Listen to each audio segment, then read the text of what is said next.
Hello, and welcome to the 73rd episode of the Not Your Mama's Gamer podcast, a podcast where we talk about games and gaming from a feminist perspective. My name is Samantha Blackman, and I'm an associate professor here at Purdue University in wonderful West Lafayette, Indiana, where I talk about, read about, dream about, think about uh, lots of things, including video games. And I am joined tonight by two of my co-hosts, Charlotte Hyde and Sarah Nixon. Hello, ladies. Hello. Hello. Who'd like to introduce themselves first? I can. I'm Charlotte Hyde. I'm a PhD student at Purdue University studying professional writing, and I'm a Lego enthusiast. So it's getting worse by the day. I blame Sam. You can't blame me.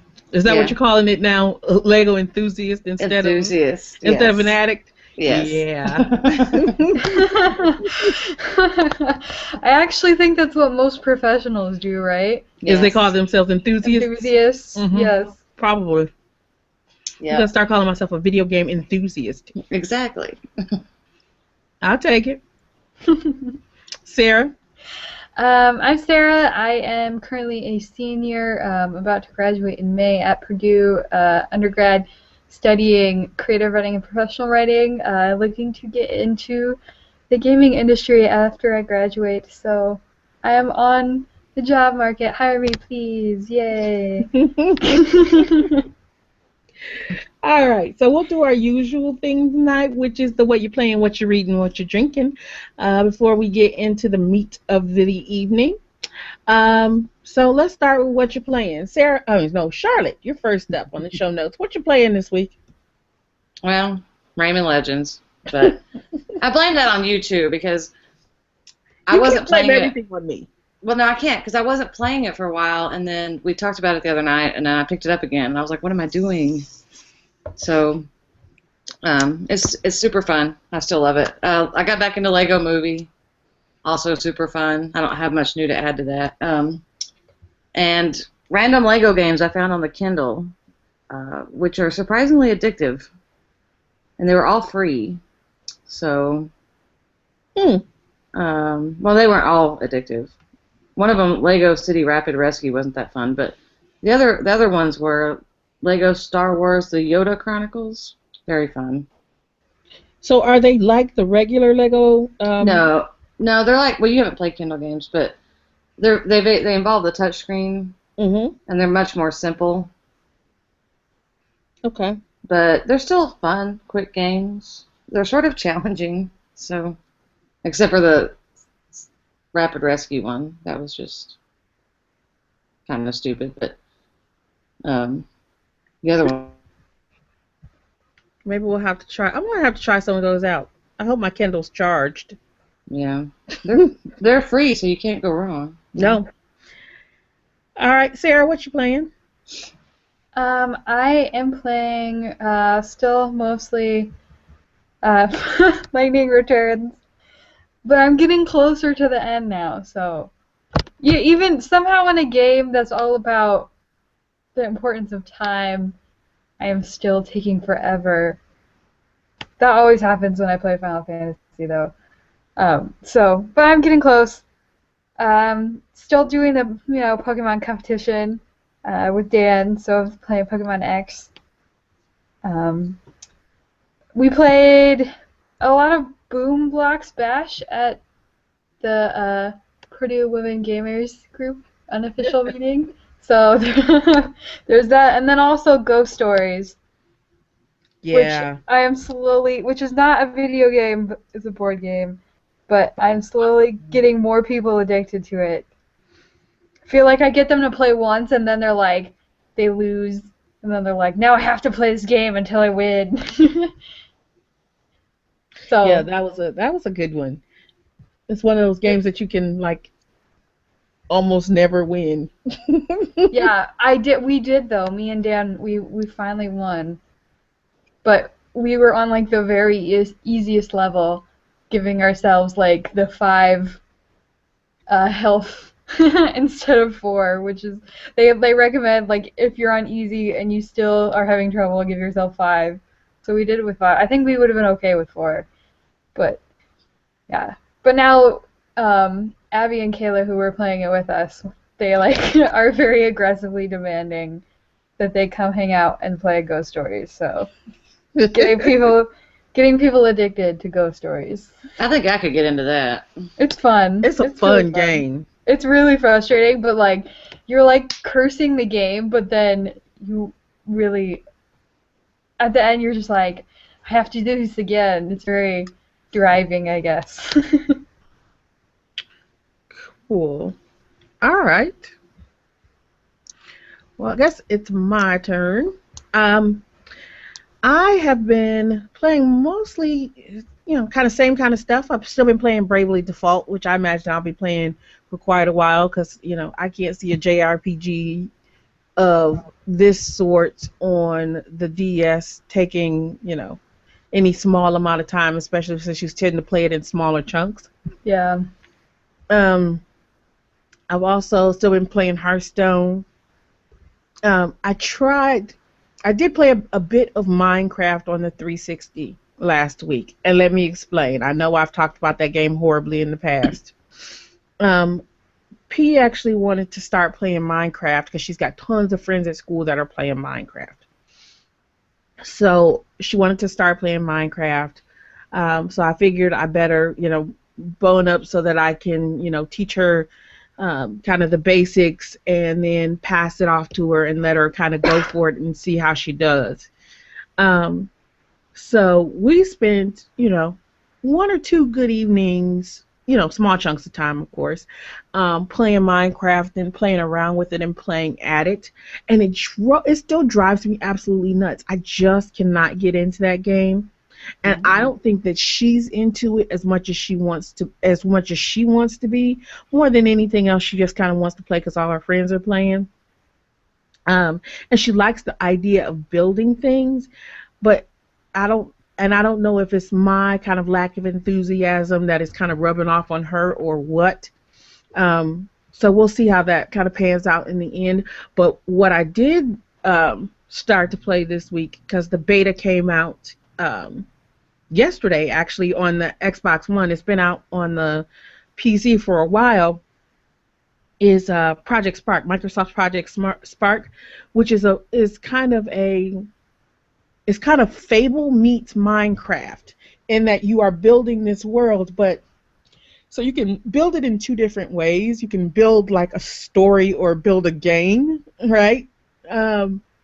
And it's adventure gamey, right? So what do you want to do? I want to go out and I want to, find treasure. So, and then it'll say, okay, click the button here to build your city. And then it'll say, so you want to find treasure. Now, where do you want to go to find treasure? And it'll give you a list of places, right, of environments. And you will click which kind of environment you want. And then it'll ask you where you want to put it. And then it'll ask you, like, where you want to put bad guys that you got to fight and how many you want to fight. So you're building an adventure game more than just building, using kind of basic building blocks. But you do still have the same kind of, bad guys that you have to fight and all these other situations that arise. Just like in Minecraft when you're playing on actual survival mode and not just creative mode. But it's absolutely beautiful. It's not, the blocky, pixelated Minecraft. And I think the reason that I like it so far is because it is adventure gaming in a way that Minecraft is not. Not that Minecraft is not an adventure game, but it's just something about it that is so freaking tedious. Yeah, I can't stand it. And and I was going to say, I was like, well, see, now I don't feel bad because I was going to say I love Legos, and Yeah. some people may say Legos are tedious, but not to me. No, But, that's Zen. Zen. Yeah. Yep. Minecraft is driving me nuts. So I've been playing around with Project Spark to see how it's, like I said, it's still in beta, so I wanted to see how buggy it actually was. And play around with it until I'm comfortable enough with it so that I can kind of take her in and show her Project Spark and see how that goes. And the last thing I've been playing is The Wolf Among Us, because I hadn't finished episode 2 yet. Like I said last time, I think I had like an hour, half an hour or so before I got to the end of episode 2, and I wanted to get to the end of episode 2 because I knew that episode 2 of season 2 of The Walking Dead was coming out this week. Today. Yeah. Yeah, on the 360 it came out today. It came out on, I think, PlayStation yesterday, but I've been playing it on the Xbox. I'm on the Xbox too. Yes, in season 1, and I wasn't switching over to get it a day earlier. So, and since I got home like right before we started the podcast, or like half an hour, 45 minutes before, I haven't had a chance to download it or anything yet. But I only downloaded, so that will be on my plate for later this week. Yep. And that's what I've been playing. Fun. All right. What about reading? Anybody reading anything interesting that is games related or relatable to games? I feel like every show I can just say all of the stuff we read for class. Yes, you can pretty much. So, all of the stuff we read for class. So what'd you read for class, Sarah? Dungeons and Desktops is the last one. Yeah. I can never remember their names. That's probably really bad, but I'm just a horrible person for remembering names. Yeah, well, I'm with you on that one. Yeah, we read Matt Barton's book, Dungeons and Desktops, for this week, and had some interesting discussions about RPGs versus CRPGs, and and thinking about the time that has lapsed, and how RPGs or even CRPGs and or both have evolved in the, what was it, 6 years, 7 years since that book's been published? Yeah. It was like 2005, 2006, something like that. So maybe more than that, I guess. Yeah, I think it was 2007, but we kind of figured out that, because of some of the things that he used to date it. Oh yeah, like because Mass Effect not out yet. Wasn't out yet. Yep. So that was actually kind of fun to talk about it in that way, and to talk about RPGs, because I love RPGs. It's one of my favorite, not my favorite genre. My favorite genre is still kind of the action adventure game. Mm. And that's because point-and-click adventure games will always be near and dear to my heart. I know a lot of people hate them because they feel like they're just clicking around, but I love them. And we'll see. So, what about you, Charlotte? Playing anything fun? I mean, reading anything? Reading anything fun? Go through the list mentally of all the things you can do. I'm reading Latour. Do you want to know about that? Is it games related at all? Latour? I feel like Salvo would be angry though. We've been like, Latour. I think he would be happy that I'm reading stuff from my perspectives. Yeah, no, I'm talking about she. I think she's talking about the fact that she went. Yeah, because we were both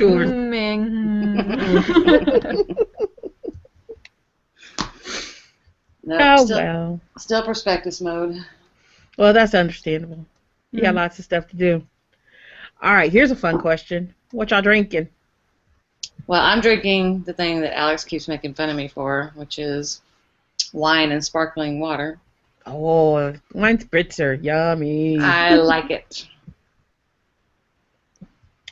It's a white wine spritzer, I'm guessing. Yes. Yeah. Now, do you use a sweet or a dry white when you make your spritzer? That's a big question right there. I buy whatever's sort of cheap at the store. And mix Box it. wine. Well, not quite that cheap, but Oh, you. I like I think it's called Rex Goliath or something. I don't know. It's like $4 a bottle, and it's really delicious. In the same sentence, it's $4 a bottle, Yes. and it's really delicious. It's amazing. I don't know. This might be why I put water in it. I don't know. Yeah. Because it's delicious. Exactly. It's delicious. It's so All delicious. I need to dilute the deliciousness with water.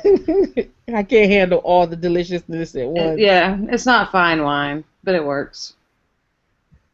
Okay. What about you, Sarah? What are you drinking? Not that I'm really ever drinking anything, but this week I'm sick and I'm actually on Oh, meds, so especially reason why I'm not drinking. right. Which they're like, okay, I was commenting today, I was making some joking comment about shooting or something, because I think it was spawning from a conversation on TV with Dan, and then it was like time for me to take my pill, and I took out the pill and I was like, I realized that it's basically the size of a bullet. Ah. It's huge. Antibiotics always are. That's I horrible. know Yeah, it's one time I horrible. had strep throat, and they gave me this humongous pill, and I'm like, I have strep throat. What? I can't swallow that. What the hell's wrong with you? I know. Yeah, well, thankfully it's not as bad as because I am vegetarian, so like there are certain vitamins that I can't take because they make it like I forget which vitamin or like which I guess vitamin, yeah, that derives from fish oil, but a lot of them are made with fish oil, so I have to get like the all veggie kind, and Hmm. like there was one that like it was gigantic and it smelled, and I've been around horses a lot, so I compared it to a horse treat. It smelled like a horse treat, which is not a very good smell most of the time. Like if it's like the vegetable kind and not the like pepperminty kind, it didn't smell good. Oh. And it was giant, and it was like had to cut them in half Uh, to take them because they were just too big. Are you supposed to do that though? I don't know. I've wondered that too. For these Dan offered to cut them these pills for me, but then I was like, I don't know if you're really supposed to do that. And I feel like cutting in half a vitamin is one thing because it's not like a necessity, but like cutting in half a pill is Yeah. questionable. I mean, when I was a kid, my mom always used to like break them up and put them in applesauce, like crush them, Yeah. or like Well, take out the powder, but I don't know. yeah, you can do that for kids though, because the little pill, the little bead things are what actually dissolve and have a time release. You can do that for kids, and they're usually fine with that because you can't give kids pills. Hmm. I mean, because Peace 5, she still can't swallow a pill. That's why Oh, make they still make liquid everything for kids. I couldn't swallow a pill until I was like 12 because I had a very strong gag reflex. It was horrible. I felt like I really felt like I was being ridiculous, but I just couldn't swallow pills. But I got over it eventually, so that's good. I was an adult before I could swallow pills. Well, I was gonna say I'm still pretty much a wussy. I've got one vitamin that I take every night that I have to break in half and let dissolve because I can't swallow the damn thing. I mean, I gag every time I try to swallow it, even if I break it in half and try to swallow it. Yeah. So, but enough about meds. Um, so I had like no weekend. So it was like I was on all weekend doing like 90 different things, and I've had the same kind of week. And today is Wednesday, and already 2 nights this week, I've gotten less than 2 hours of sleep. Um, Gross. so, what I'm drinking tonight is actually a Starbucks Grande white chocolate triple soy mocha because I Wow. wanted to be able to stay awake, one, long enough to do the podcast, and two, long enough to actually get ready to go back out and do something else, to go back out and start all over again tomorrow. Because like I said, we had a middle of the week play date, which was a lot of fun and much needed, probably. Because kids are all kind of crazy and being cooped up because it's been like negative 400 degrees. Um, so any Yes, chance Sam. to Negative 400 degrees. negative 400 degrees, yes. So Mm. any chance to kind of exert any kind of extra energy is a welcome one for kids right about this time. So we had a middle of the week play date. And it involved dinner, thankfully, because it was 8 o'clock by the time we got home, and 8:30 is bedtime. So I'm drinking coffee at 10 o'clock at night, 10:15. It won't, but coffee doesn't keep me from going to sleep. I drank coffee before the sparkling wine, so See, to stay awake. Nice mixture. yeah, my body loves me right now. There we go. All right. So, what do we have for news? News. Okay, so I have a lot of news. So my first news item, I guess, is there was a kid who pretended, or kids, I guess, who were pretending to make a Call of Duty bomb by like taking a water bottle and like taping like a circuit board with like wires going under the bottle cap, and they like left it outside or something, and then a neighbor found it and thought it was an actual bomb. Oh, So nice. she called the police, and the residents were evacuated. And I guess the kids said that they were playing Call of Duty in real life. So that's interesting. Oh, yay. My second news is that Batman Arkham Knight was announced. Yes, Have you was. seen the trailer? Oh, of course. I saw the trailer when they made the announcement. Now, okay, everybody knows this. I hate driving in video games. I suck at it. I don't want to do it. And any game that gives me the ability to pawn that task off on somebody else or to like skip driving missions, I am totally and completely down for. But I want to play this game so bad.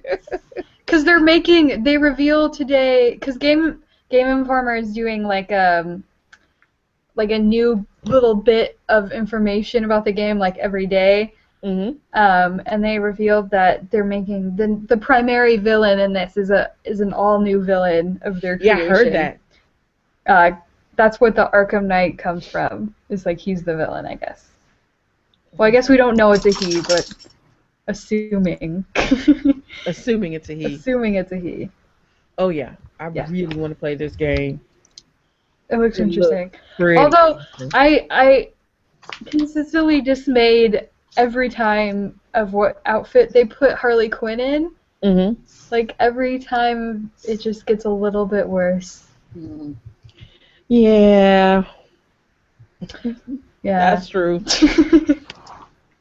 That's true. But you know what? If you pre-order it, or at least on Xbox One, the trailer that I saw when they launched said if you pre-order, you can play as Harley Quinn. Oh, that'd be fun.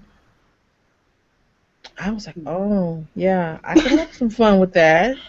I'm very attached to her like Batman cartoon version, like, because that's what I was primarily grew up with. So it's like I see no need for her not to wear her classic outfit. I mean, I know that they made it darker and edgier, but you know. Still, not even the same colors anymore. I don't know. Now it's like purple and red and stuff, and I just don't think those colors go together. Maybe I'm just being really picky. She's like she's like my favorite Batman character, so. And now you're pissed, right? Yeah, it's like I don't know. I'm welcoming the opportunity to play as Harley Quinn. Yes, she's gotten such short shrift in the last games, right? Yeah. You know, especially when she was being offered up as rape bait by the Joker. That was distressing. Yeah, I ship her with Poison Ivy, so there should have been more of that. Yeah. I like their little interaction in the first one, though. Well, to an extent. To an extent. Well, she looks, and I'm looking at the picture again now, right? Because I was like, yeah, she had the costume that was kind of the French maid costume, but it's very French maid-y. But she's like kicking ass in this one, though. Yeah, in this one she is. And that one I think is kind of, and the big question is, if you can play as Harley Quinn, are you going to be able to, is Harley Quinn going to switch sides, or are you going to play a villain? Well, she wants to kill Batman.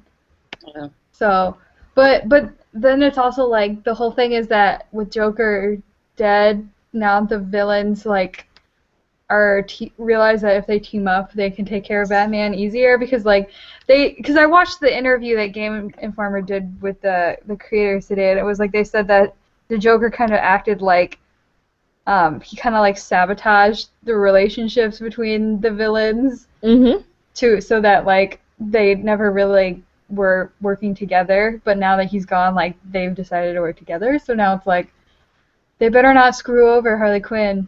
I'd be angry. Maybe this will be her chance to come out of her kind of shell and do her own thing. Now that the Joker's not around anymore, offering her up as rape bait. Yeah. That was so distressing. Did anybody else play that game and see that? I haven't really played these games. I didn't play it, but I watched the walkthrough, so I know what you're talking about. It was horrible. Yeah. Well, okay. All right. What else we got? So the writer of Uncharted, Amy Hennig, I think that's how you pronounce her name, left Naughty Dog during the creation of the new Uncharted. And originally, they didn't really say why, but now I think it was IGN is reporting that she was pressured to leave by The Last of Us's Neil Druckmann and Bruce Stanley, and was stating that Uncharted is now going to be under their control. So it's kind of like a little shiftiness going on. You know, and I read that too, because IGN wasn't the only one, because the language has been, she's been pressured to leave. Some outlets are saying she was run out by, and I think that is really interesting. This woman's been 10 years. Been with them for 10 years and given them 2 super successful games. Right. She won. What was the it was she won an award for writing in Uncharted, right? Yeah. I can't remember what it was exactly, but so now they've done The Last of Us, which is questionable in and of itself. A lot of people. Okay, people loved Last of Us, right? I was about to say, hold on. Okay. I'm giving the devil his due. People loved The Last of Us, right? It won a BAFTA. Yeah. Right. But not all of us loved it as much. But yeah. Really, you allow, because you got 2 young upstarts that have done a good thing, you're gonna allow them to run this woman out because you want what she's built. Yeah, I just don't understand. I don't think anybody really understands what's going on. But yeah, I really want to know. I want to know the whole story, because what we're getting is that that she's been run out by these guys who wanted her IP, or wanted her series, right? Not that but wanted the series that she's been doing for 10 years. Yeah, I'm so uncomfortable with that story. I'm hoping it's not as horrible as it sounds. The only good thing that I feel like with this story is that from what I've read in all of the comments, people are upset though. So that's good. People are legitimately now I don't have any reason why to buy this new game, and even people are maybe now she can work on better projects and stuff like that. So it's at least it's been pretty overwhelmingly positive for her, in support of her. I hope so, because I think that's nice. That was the first thing I said. I was like, okay, I gotta hear the end of this, because at this point I'm not buying any more Uncharted games, because I'm pissed. Yeah, and also they might not be very good. I didn't realize this, but I was reading today that the Vita version was written by somebody else. And I thought it was sort of boring. So the Vita version was it was bad. Yeah. It was bad. With the rubbing and I was like, really? Come on. Yeah. You couldn't think of anything better to do with that mechanic? I just find Vita a little difficult to use in general. Oh my gosh, are you kidding me? It's the greatest thing ever. Maybe if I played it more though. Well, if they had more games, you might play it more.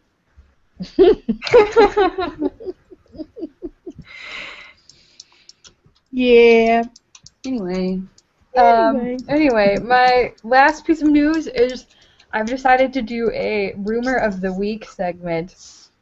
So Oh. this rumor is that apparently sources are saying that the next generation Pokemon games have been dubbed Pokemon Plus and Minus, and they will focus on a like sort of old tradition versus new exploration theme, and that it's going to be focused on an area that's based around like southeastern Asia. So there's going to be like a main peninsula with little islands, and that the villains are like. It seems kind of like, I guess, like a criticism of like India's caste system. I'm not sure. It's a little strange. Like it's saying that the villains believe that the player's best friend is a reincarnation of a special person who only is alive every 100 years, and that they believe that people should get a Pokemon egg and stick with that specific Pokemon until they die, and the like status of that Pokemon determines their role in society, and are against the modern trend of Pokemon trainers catching Pokemon, multiple Pokemon. And they're going to like sacrifice the friend to awaken the legendary Pokemon. I don't know. It's interesting, and it's just a rumor, so no guarantees. But it's an interesting one for sure. And originally they were thinking that it was going to be for the Wii U, but then they found that it's not necessarily going to be for the Wii U. So it's just something to keep out for.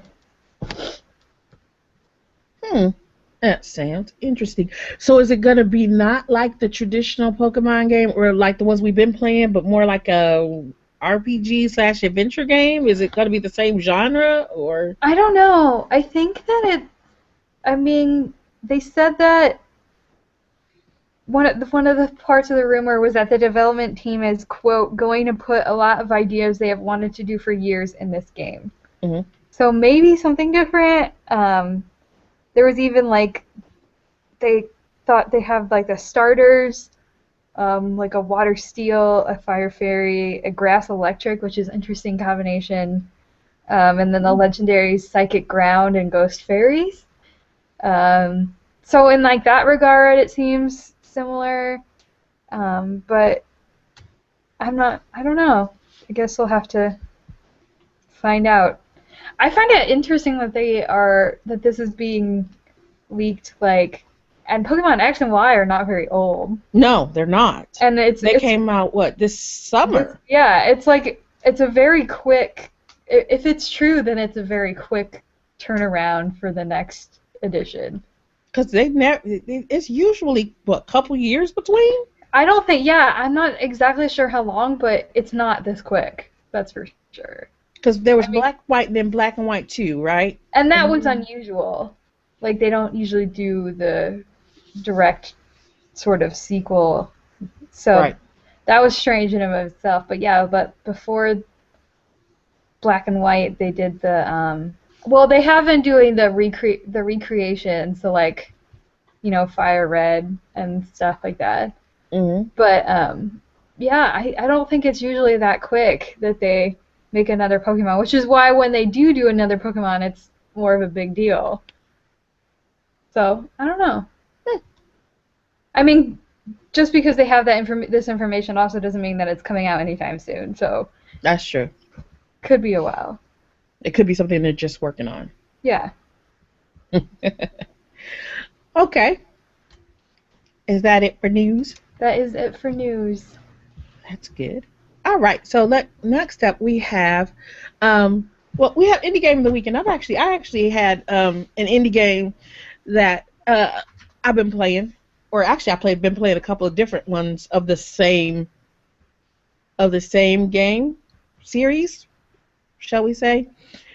It's a platformer. It's on sale on Steam this week, or for the next 2 days anyway as well. It's the midweek sale, the Gianna Sisters. Has anybody ever played those before? No, but I saw it today. It's $1.24. It is the Gianna sisters.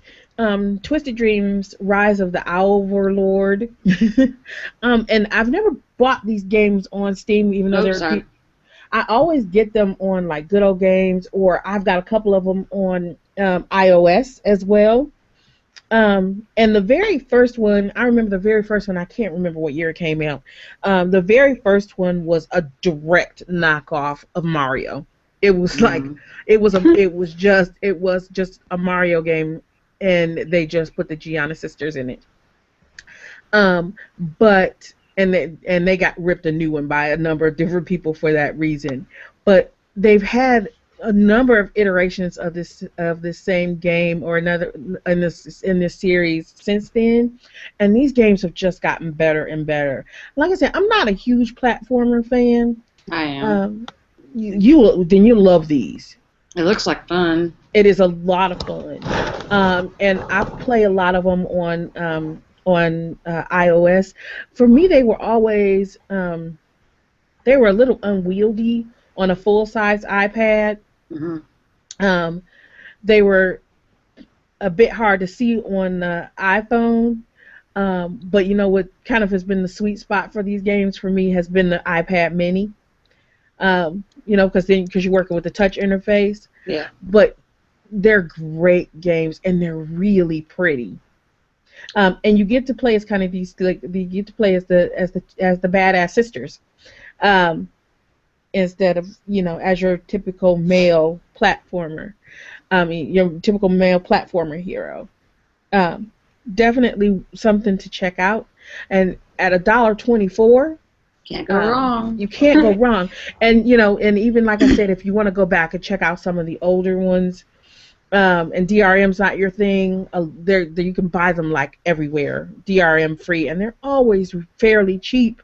And you can get them also if you want them on your iPhone or iPad. You can get them that way. Like I said, the first one was a direct kind of knockoff of Mario, and I'm not kidding when I say direct knockoff. If you want to get it just to see it, then go ahead and get it just to see it. But otherwise, I would say probably skip the first one and go for some of the later ones. Or the best one to grab is the Twisted Dreams: Rise of the Overlord right now, because it is $1.24, and this is one of the newest ones that just came out in September. So. And $1.24 is less than a bag of chips. So. I'm buying it now. Chips only last you like a few minutes, and a game you can play. Over and over. Over and over and over, especially a platformer. Yes. Yes.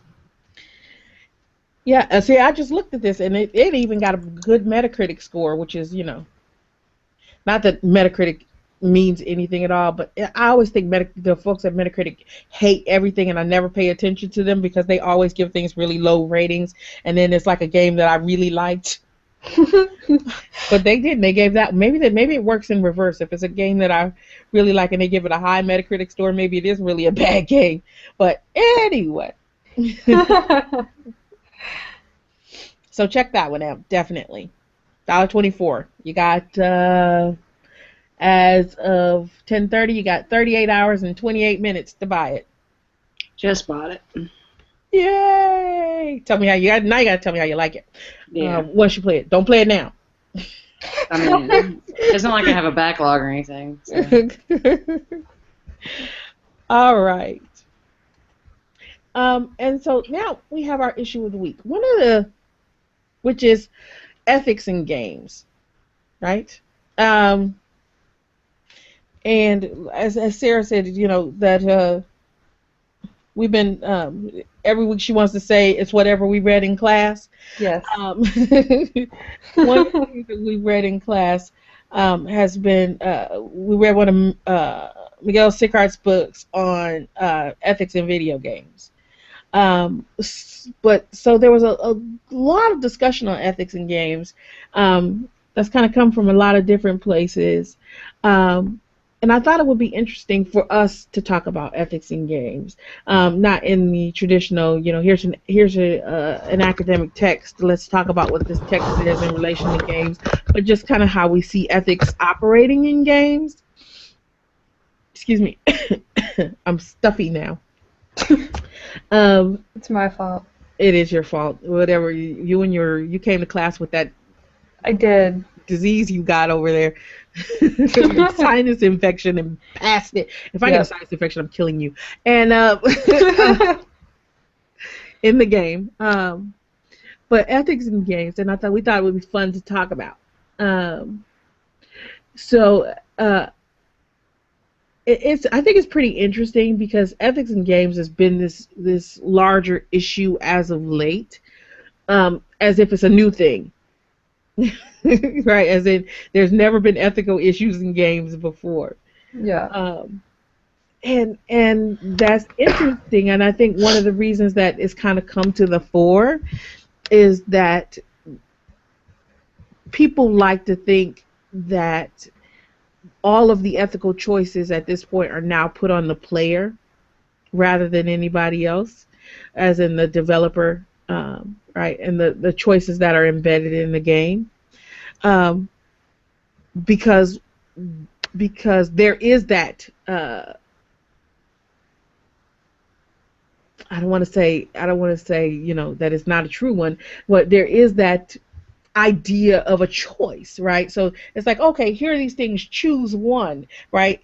And because you have to choose that, it's like, okay, so now that ethical decision falls on you. But there's this glossing over of the fact that you're still choosing from a set of pre-written, pre-prescribed selections, right? Yeah, that have been like oftentimes labeled as like, this is the good answer, this is the bad answer, this is the neutral answer. Right. And they often don't change anything anyway. That drives me crazy. Yeah. Yeah. I mean, and that was one of the biggest complaints about the Walking Dead series, right? Is that, you had these choices to make, and these choices were supposedly going to make, or at least you were led to believe that they were going to make a difference. Right? Because that's what we were told, right? You're going to make these choices, and the choices will affect, your later outcomes in the game. But then as we played through, and some people played multiple times, or even just we talked to other people who were playing the games, we found out that we made different choices, but our endings were all the same. Yeah, right? they perpetuate this because they're saying now with season 2 that whatever choices you made in season 1 will affect season 2, and I don't believe them. I don't believe you. Lies.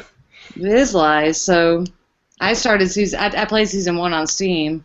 Mm-hmm. I'm playing season 2 on Xbox, and I don't think it'll make any difference. Yeah, that's the thing, is that I think that's I haven't played episode 2, but that's going to be the question of who this person is that shows up, that may or may not be from season 1. No spoilers for people who haven't finished episode 1 yet. But there's someone who shows up and we don't know who it is. Well, we'll see. It'll be the same person for all of us, I bet. Oh, it's gotta be. It's gotta be. And I think I know who it is already, but I might be horribly wrong. I hope I'm wrong. This is one time I really want to be wrong. I want to be wrong because I want so much for choice to matter. It's not going to matter, though. Not with this game. They've lost my trust. I want it to matter in some game. And it will. I think someday it might, but I does. Well, we've talked about this a million times. Like even in Mass Effect, especially in Mass Effect 3, right? It's like our choices were supposed to affect ending, and there were different endings, yes, in Mass Effect 3.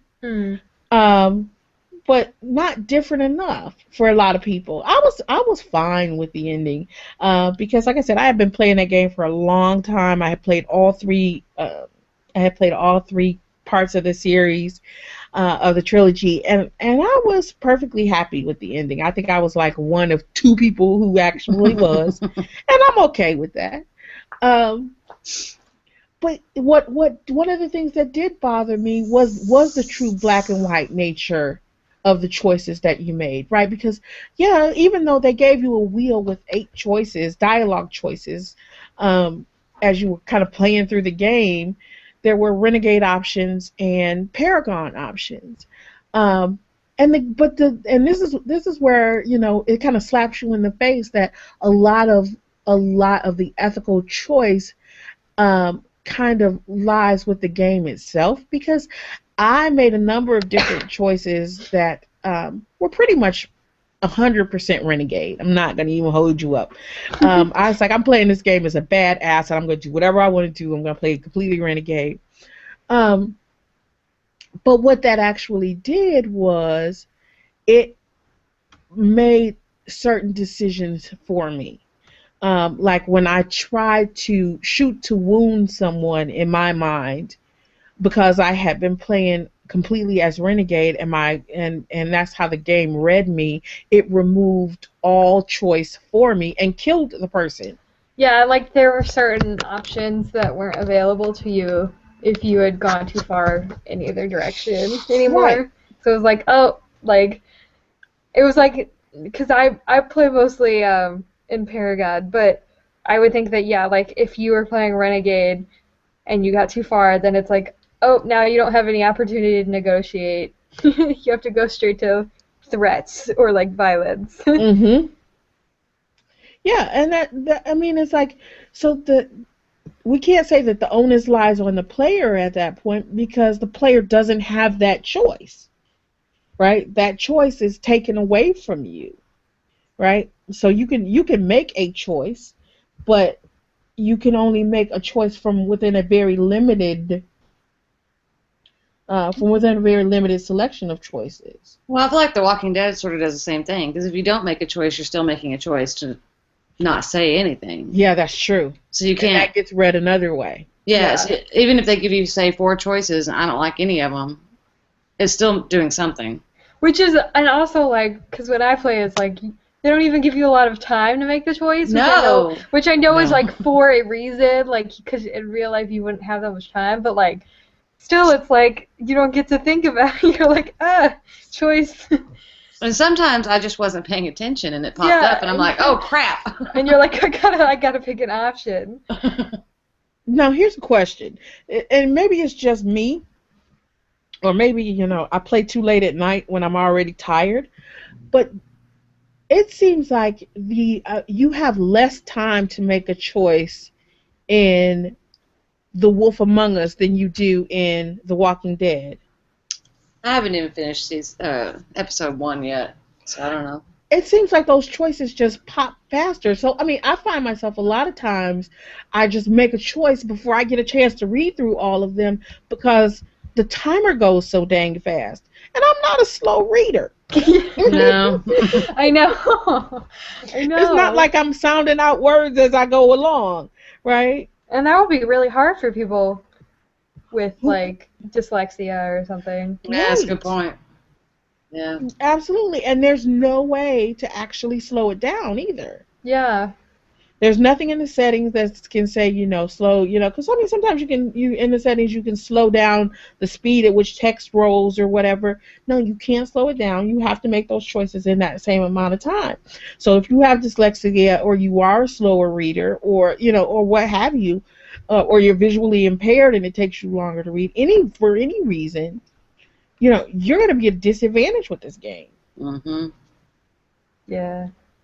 I mean, because like I said, I found myself making decisions, and when I go, oh shit, if I had another 5 seconds, I wouldn't have chosen that one. I would have chose that next one, but it was too late. So here's a case where the system is kind of removing choice and kind of determining the ethical choices that I make, because they're not really ethical choices, but rather, what happens. You know. Oops, I clicked this one. I didn't mean to. Because I Oops. was just in a hurry.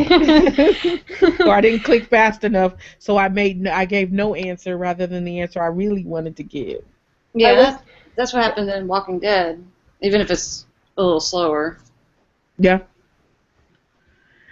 So, I mean, and those are two very specific kinds of games that rely on specifically and explicitly rely on you to make ethical choices.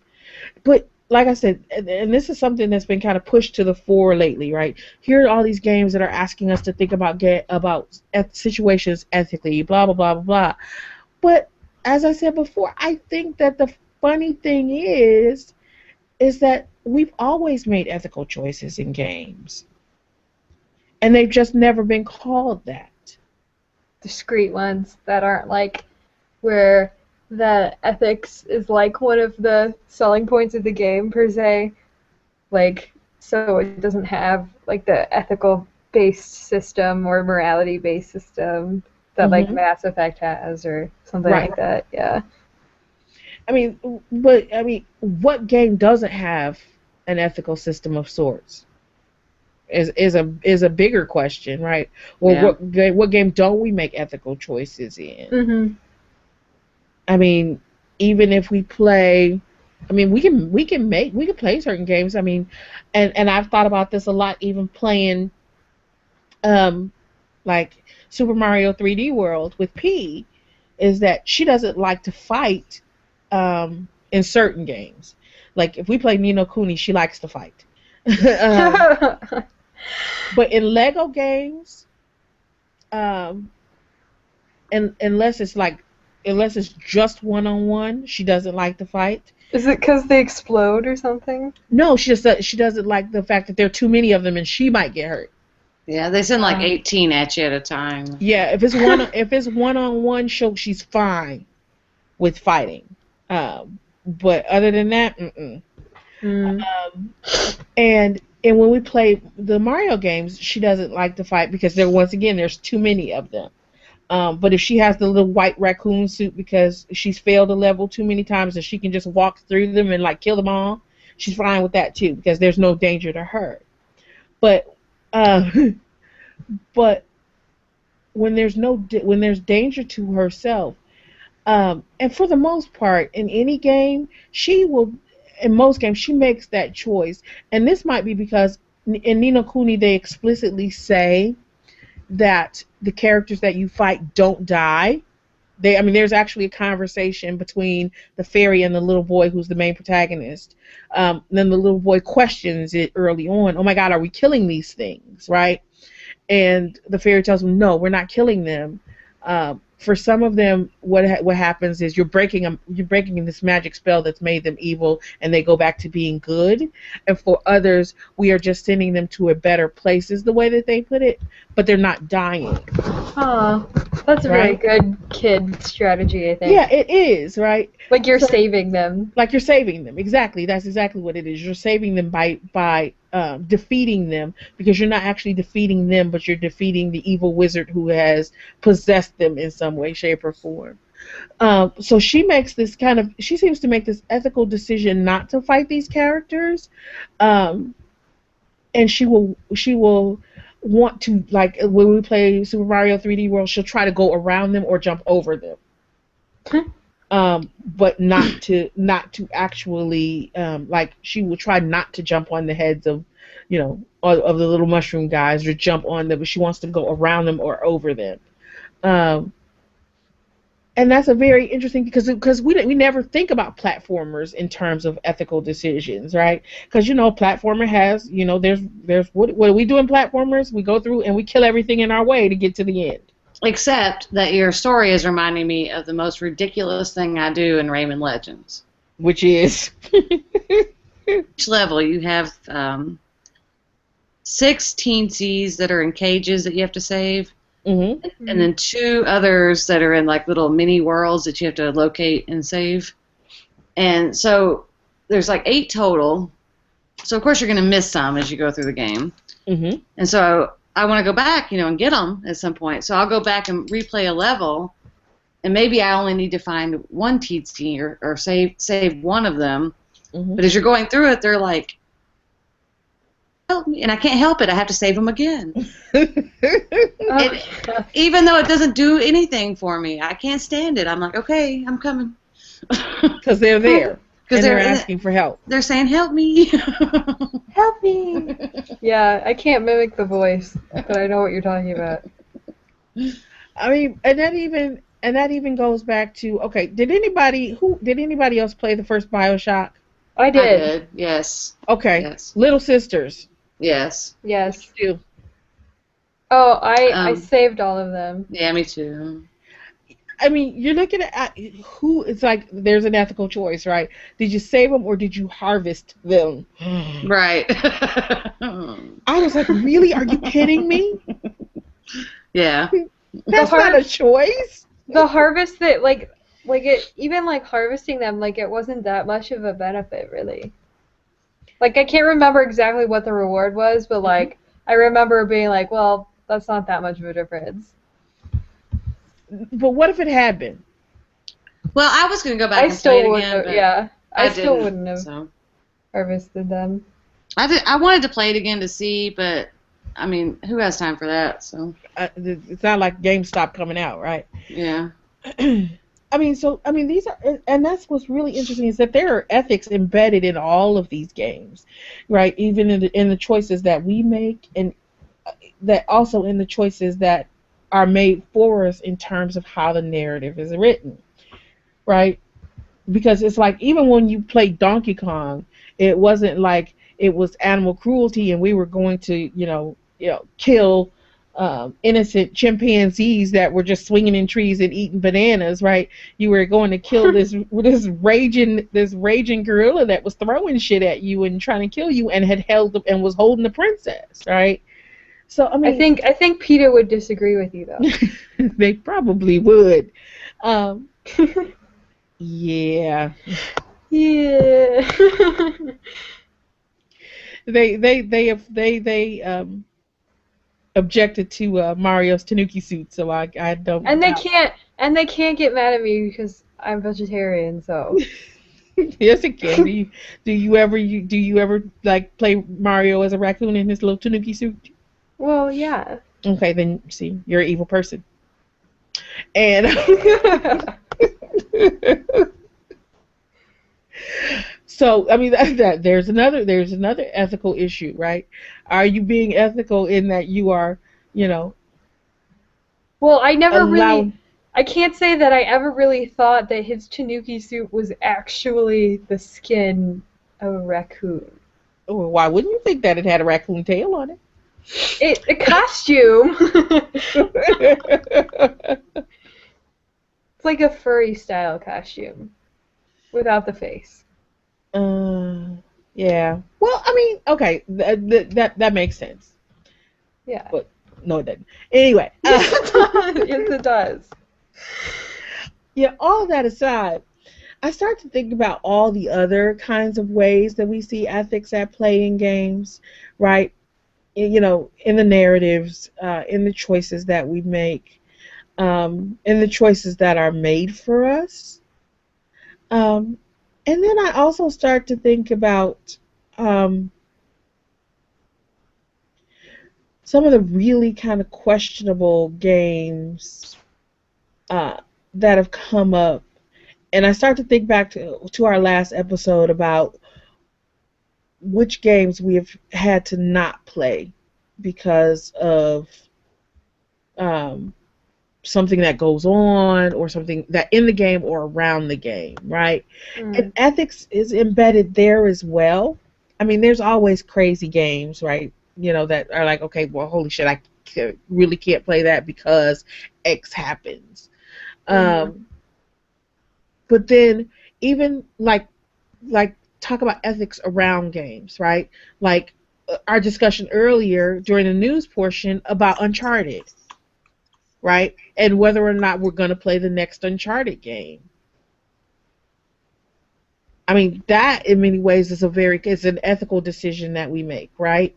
It's like, do I choose to support or not support this company and or IP and or developer because of the things that they have done. Mm. And that's always an interesting question, and it's one that comes up all over the place, right? Because we come up with these, um, and this has always been a thing that I've always said about even like actors and actresses, right, or people who are in the entertainment industry, right? It's like your best bet is to always keep your shit out of the news Yeah. and don't jump up on a political pedestal if you're making $10 million or $20 million a movie and you're expecting to be this kind of benign personality that everybody's going to want to see your film or buy your CD or what have you, um, because you're gonna piss somebody off, right? I mean, because there are lots of folks whose stuff I don't patronize in any way, shape, or form, because of their political views, or because of things that they've done in their own personal lives. Why? Because they put their shit out there, and then if I am ethically opposed to it, I feel like it's kind of my responsibility, not necessarily, well, not only to the world, but definitely to myself, to not support this with my dollar. Yeah. Yes. Thankfully, the people who do that are usually not the people that I like anyway. I don't know. Sometimes I get hurt by people. Well, I mean, yeah. I mean, by companies that suddenly I can't go to anymore. And Yeah, that's true. Uh-huh.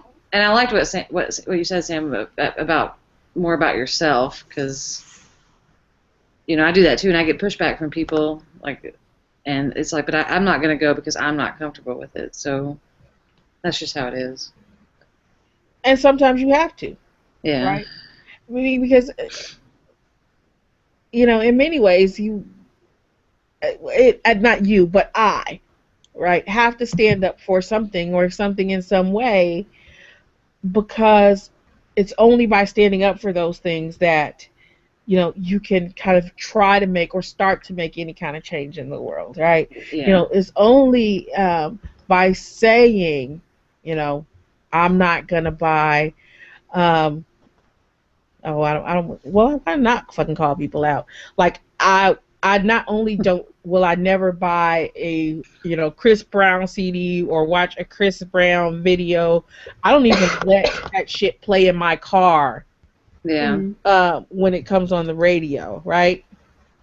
Um, because I am opposed to his treatment of Rihanna as an individual and Rihanna as a woman, right? And I'm not terribly thrilled with her either, uh, but I definitely don't allow that in my space, right? Because I don't want my kid to say, oh, I like this music and sing this music and want to see videos or whatever. I mean, it's pretty risque anyway. So I don't, most of that stuff but I don't want her to hear anyway. Um, I thought about that today as I was listening to on streaming. I did not purchase Pharrell's new CD, um, and I was like, because the song for Despicable Me 2 is on there, the happy song, Yeah. which she absolutely loves, but then all these other songs are on there, and I was like, how many parents bought this guy's CD for their kid because happy was on there, and like the song immediately preceding it is him singing about some girl's ass that's on fire, and that's literally what he says. I'm like, you imagine walking in one day and hear your kid singing about some girl's ass on fire, and you're like, what the hell? And it's like, and then Happy comes on afterwards, and you're like, oh, that's definitely the wrong CD to buy. Mm. But so that is not a case of kind of ethical decisions in terms of him as an individual or him as a person. But to say, I'm not going to support Uncharted future games in the Uncharted series because Amy Hennig was forced out is an ethical decision on my part for many reasons. One, because, what happens if, is it a question of her being an older developer? Is it a question of her being a female developer? What are these issues? And these are all things that kind of stand out, when you look at this whole situation. One, she's a woman. Two, she's not as young as, a lot of the developers that are coming up now, even though she is extremely talented and has proven herself as such, because, the latest upstarts who, win an award, and have a track record of one hot game can force her out to take her series. Then it is my responsibility to let Naughty Dog know that I don't approve of this. Yeah. With my purchasing power, or the removal of such. Yeah, I get frustrated because I've been accused of trying to put companies out of business, which is totally ridiculous because my one your one is vote is not going to put anybody out of business. But I have to stay true to me. I won't do it. So.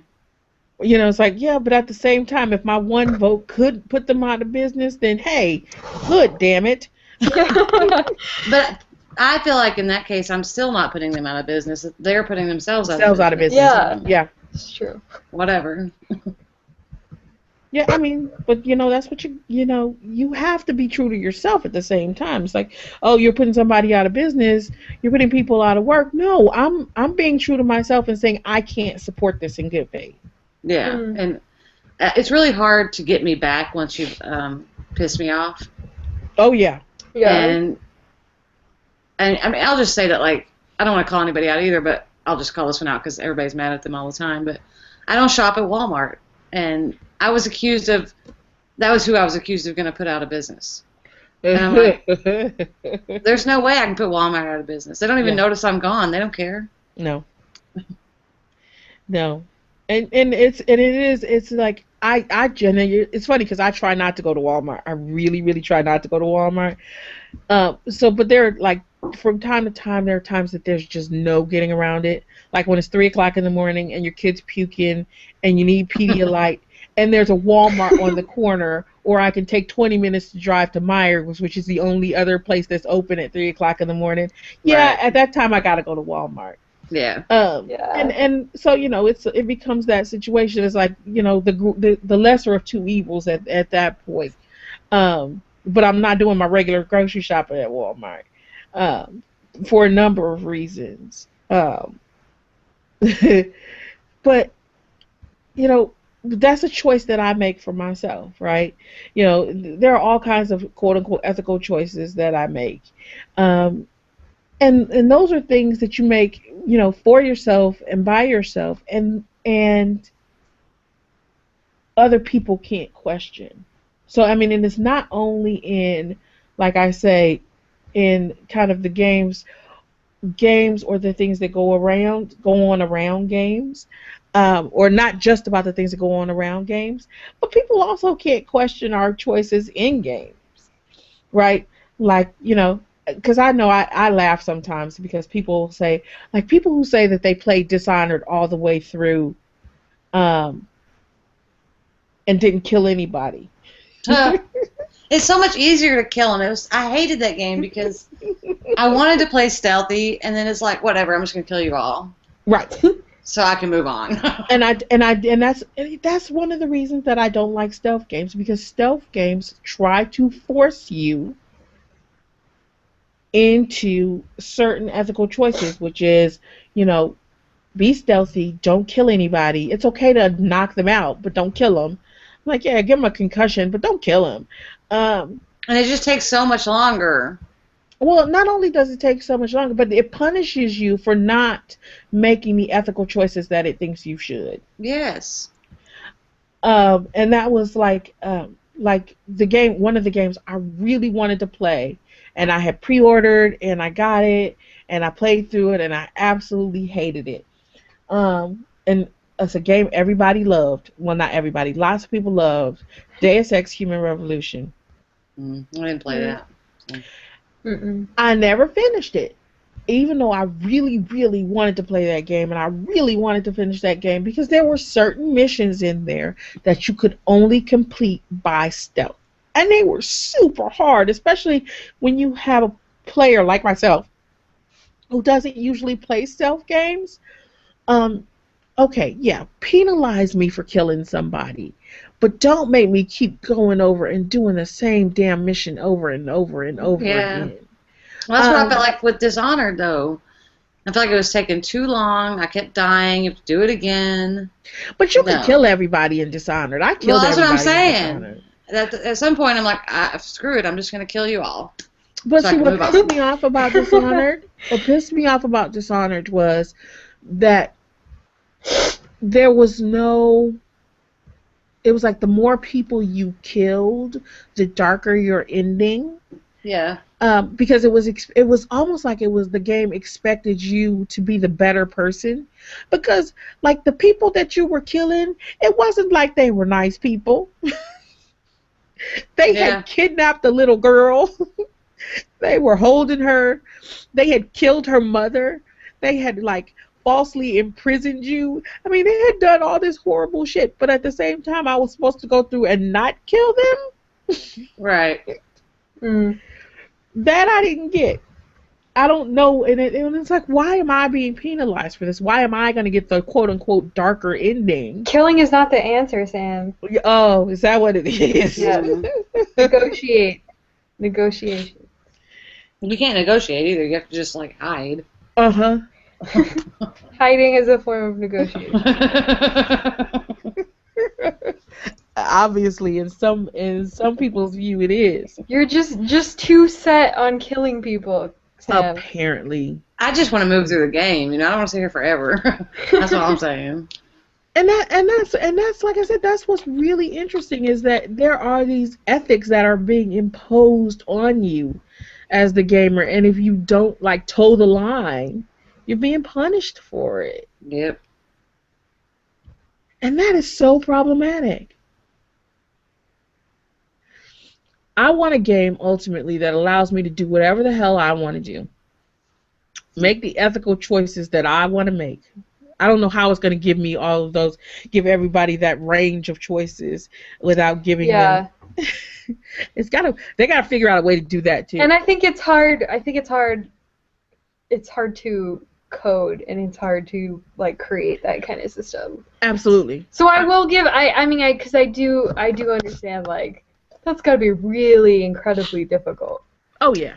I think I'd be willing to pay if they did it right. Yeah. Oh yeah. Because that would be fun. Because that's what they keep hyping in it. You know, I've played games, I think, where I think that the choices do make it, you know, like Dishonored, I guess, would be an example where the choices do make somewhat of a difference. Mm-hmm. You get a darker ending, but I get really frustrated with the lies that in Walking Dead. For example, you're going to make these decisions. Referring to them as lies. I know. They are lies. lies. They're lies because I know that we made different decisions and everybody had the same ending. So. Yeah. Well, Right. the same ending. With same like ending, a different dialogue for like a minute and a half. With different dialogue. Yeah. But the dialogue was still really the same. It was just whichever part you screwed up on or whatever came up in the dialogue. But other than that, it was exactly the same. So. Yeah. Well, that was supposed to be your customized ending, was the dialogue. Well, I wasn't satisfied. I'm not a satisfied customer. Oh. But I wonder if, just kind of, you know, as a way to wrap it up, to think about, I wonder if games like Project Spark, where you're building. That's what I was thinking. Your own game. That could be and it's interesting because, like, not only when you're making these decisions, when you're building certain things in, and I'm anxious to see how this works as I, one, play around with it more, and two, start playing around with what other people have built, because you can do that. It's like, you know, like I said, it's like Minecraft and meets Fable. But so not only can you say, you know, I want X thing to be here, but you can there's a scale for it, so you can determine how much or how little um, in intervals. So you can say I want it to be X aggressive or Y aggressive, and anywhere in between on that continuum. So then you get to start building games, and at first when I first started playing, I was like, why would you want to do this? You're putting these things down and you're building it. So where's the fun in playing through that thing? Do you understand what I mean? It's like I already know Yes. what's gonna happen. But I wonder if I wonder if you do know. I mean, I don't know. I mean, I guess you have to see as you go along, but Well, and that's the thing is that I quote unquote made one little adventure, and play. It was just as fun. yeah. I mean, but I guess if you look at it that way, and I look at it as someone who's like, for example, played Dead Rising more times than anybody needs to. I mean, I know what's going to happen, right? But it's always fun. Uh-huh. So maybe it's, I don't know. Same thing. I think that's definitely the thing. Hmm. All right. That was interesting. That was fun. Yes, indeed. I just really want to know what that whole situation is with Naughty Dog. It's just like, Yeah. I'm anxious to find out. because nobody's going to just give you the answer. Of course not. But it'll be interesting to see if she comes out, if Amy Hennig comes out and talks about it. Probably not though. She said some things on her Twitter, like, just like people in support of her, just responding to them, but hasn't really said anything like related to why or anything like that. Mm-hmm. Who Yeah, knows? it'll be interesting. It'll be interesting, definitely, to see what comes out, if anything. Yeah, that's what I was thinking. If anything, a lot of times these things just kind of die. Yeah. Yeah. And that's frustrating. Well, maybe it'll come out more like as the new Uncharted gets closer to release, too. Yeah. Well, it'll definitely come out, I guess, if it's terrible. Yeah. They said it wouldn't affect development. Yeah, but it might affect the We'll see. writing. Yeah. So. Unless she did it all already. Oh yeah, and then she won't even get credit for it. And then they're like, nah, you're done now. It'll be interesting. All right.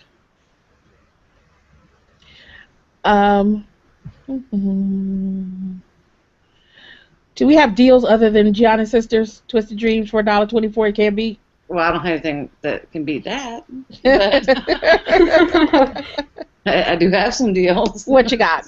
Well, I suppose it's because Walking Dead 2 came out today, perhaps, but on Steam it's 33% off, which makes it 16 something, which is more expensive than Xbox. But it is. Anyway, I bought it on Xbox today for $14.99, sorry. PlayStation Plus is having their Spring Fever sale, and I would love spring someday, please. Yes. But it looks like 4 weeks of sales. This week is Need for Speed, $5 each if you are a PS Plus member, $10 each if you are not. And then it goes, I think, Call of Duty, Grand Theft Auto, BioShock. And then the other, Blackgate is on sale for $19.99 for both Vita and 3DS. I'm excited about that. It'll be here tomorrow. Woohoo! And if you're into Call of Duty Ghost, Newegg has it right now for $19.99 for Xbox 360 and PS3, or $29.99 for the new ones. That's a good deal. Yeah, I think that was the best deal I found. And one thing we talked about is like The Walking Dead season 2 is on sale for 33% off. But if you didn't play season 1 yet on Steam, the season 1 you can get the whole season for $8.49. Yeah. That's a good way to start. Then you can find out if I'm wrong about whether or not your choices matter. The big reveal. See how that works out for you. Yeah. Go ahead and contact us with your choices and your ending. You know, but that's to talk about ethics again for just a second in The Walking Dead. That's another interesting thing about ethics in The Walking Dead is the way that they kind of choice shame you. Yeah. At the end of every episode, right? It's like, you know, you made this choice.